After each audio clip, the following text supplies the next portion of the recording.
on cause and effect. This is intended as a brief discussion of the nature, distinctions, ramifications, and questions regarding causality. What is cause and effect? For example, if a person commits theft in terms of the person's body, speech, or mind, which one is the cause?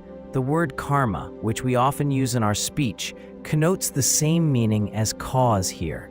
A thief uses hands to grab something and puts it in a bag. Is this action the cause? When someone thinks, "I'm going to steal this," is this thought the cause? In the case of stealing, should the action of the hands be construed as the cause or the thought? The Sarvastivada school and the Yogacara mind-only school hold many different viewpoints on the interpretation of causality, but the ones elucidated by the mind-only school are the more comprehensive within the context of the relative truth. The Yogacara school thinks that everyone has a mind continuum from beginningless time until the attainment of enlightenment. This mind continuum sometimes has the 5 consciousnesses of eyes, ears, nose, tongue, and body, but sometimes not. No matter how it manifests itself, a permanent existence called the alaya consciousness is present at all times. When every karma is committed, a karmic seed will be planted in the alaya consciousness. There is an analogy for this. When ink is poured on the snow will be turned into ink color. After it melts, the color can still be seen on the ground. Similarly, if karma is born of defilements, the karmic mark will be left in the alaya consciousness after defilements are gone. Karma, or cause, is kind of a unique ability. Although our eyes cannot see how rice seeds germinate, they do have within themselves the capacity to do so. Likewise, when a karmic seed is planted in the alaya consciousness, it will yield fruit when all the right conditions come together. This fruit is also called karmic effect, and this particular capacity of the alaya consciousness to yield karmic fruit is the inherent nature of cause. After a person has killed a being or stolen things, the karmic seed of such action will remain in this person's alaya consciousness. When it will germinate is uncertain, however. The scriptures often use the analogy of harvesting crops to illustrate the timing of karmic effect. There are great varieties of grains and vegetables, and the length of time for them to ripen varies. Some may ripen in only 1 to 2 months, others 5 or 6 months, or even longer. The types of seeds, the geographical location, and the climate are all contributing factors to this disparity. Likewise, it is stated in the scriptures that ripening of the cause comes in 4 types. The first is the one that ripens in the same lifetime. For example, karma was committed in youth, and the effect takes place in middle or old age. Sometimes karma ripens even sooner, and the effect can be seen immediately. The reason is that certain conditions can expedite the manifestation of fruit. Such fast ripening has something to do with the object and the motivation of the action. There are many such cases told in 100 stories about karma, karma sakata. For example, the Sangha and ordinary people are 2 completely different objects. If it is a serious case of stealing from or slandering the Sangha, the retribution may come right away or in this lifetime. If the same act is committed against ordinary people, one will surely bear the consequence, but not necessarily right away or in this lifetime. The different results arise from the difference between the 2 objects. The other condition is the difference in motivation. If the intention to kill is very strong or has been premeditated for a long time, the retribution will come swiftly, whereas the effect may not be immediately apparent if the motivation to kill is not so fierce. The other 3 types of ripening do not result in karmic effect that will manifest swiftly. The first is ripening in the next life. For example, the effect of committing great evil, such as the 5 hellish deeds, or great virtue, will definitely materialize in the next life. Second, the effect is certain to manifest, but the timing of which is uncertain. It may take 3 or 4 lifetimes, or even longer. Third, there may or may not be any effect. What could be the reason for this uncertainty in view of infallible karma? When a weak cause or karma encounters a strong antidote, causality may then be broken. The first 3 types of karma, that is, the one that ripens in this and next life, and with uncertain timing, are immutable karma. The fourth, with indefinite fruition, is mutable karma. About the powers of the 4 different types of karma, only the omniscient Buddha knows.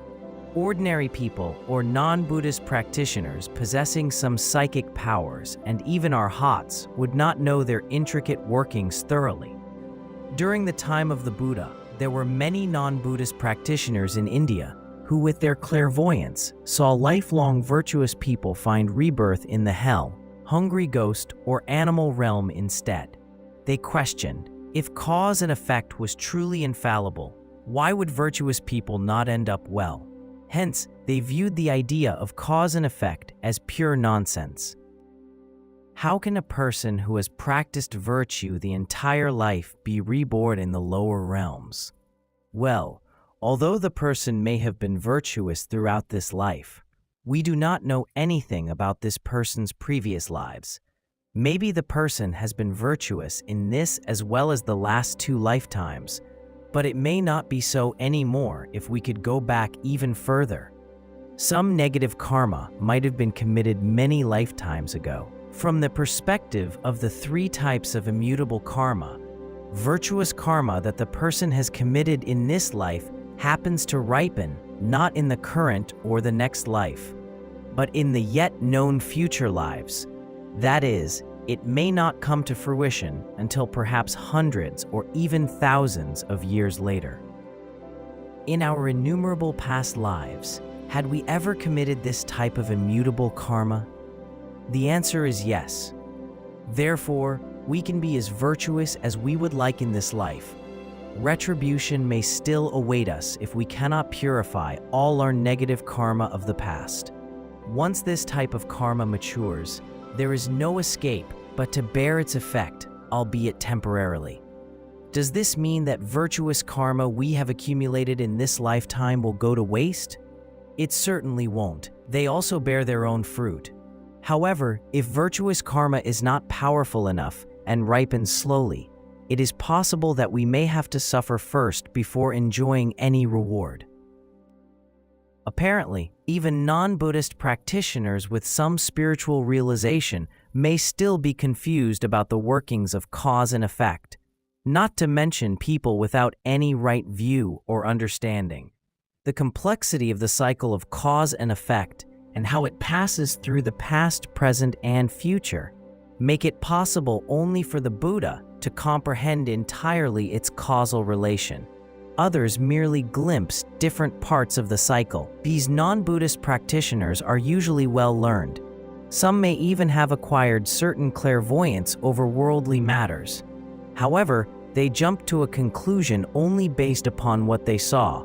Virtuous people took rebirth in the lower realms, and from it the conclusion was drawn that cause and effect could not have existed. Then books were written and theories developed based on this conclusion, which gradually formed into a sect after attracting enough followers. This is how nihilistic view was established. How did eternalism come about? There were some people whose insight could not reach beyond certain point in time, when even equipped with some supernatural power. Still, through this power, they discerned that they were once born in the form realm, too. When they were celestial beings then, Brahma and Indra already existed, now that they had died and exited from that realm, but Brahma and Indra were still around when they looked over again.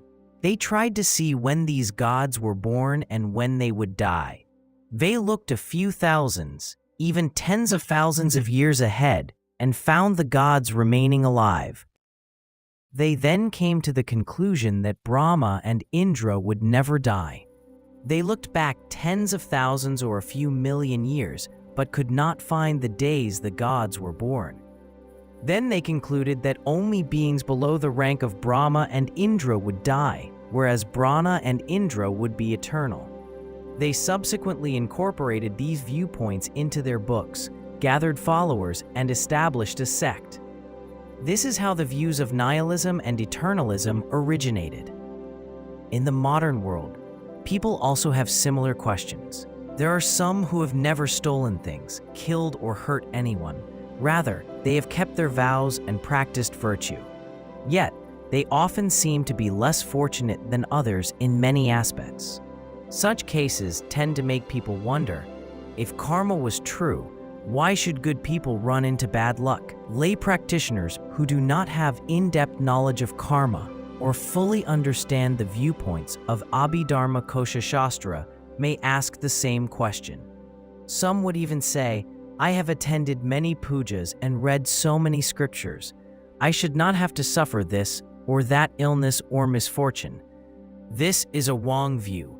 The fact is that all the virtuous actions committed have been stored in our alaya consciousness. It is due to the relevant conditions not yet matured that karma derived from those actions has not come to fruition. This is like a farmer who sowed all his grains in the springtime and must wait 5 to 6 months for the harvest. In the meantime, he is just a poor fellow with nothing left to eat at home. Some people may question, you have toiled hard every day, tilling the land. Why don't you have any food to eat? Question like this is pointless. Everyone knows that there is a waiting period between sowing and harvesting. The reason why he has no food now is because he did not plow the land properly last year to reap a bumper harvest this year. His hard working this year would not have directly affected that outcome in any way. Similarly, attending pujas or liberating animals would not have any direct impact on the pain and misfortune we suffer now, as those are the manifestations of the ripening of past negative karma. Another situation is that bad people seem not to get sick or encounter ill luck that often. Many of them have a good life and may even live in prosperity until they die. Again, people will question, if cause and effect does work, why is it there is no retribution after all the bad deeds these people have done? It seems that evildoers live a healthier and happier life than people of virtue. Wouldn't this be an indication that causality does not exist? This is exactly the same situation as the farming example.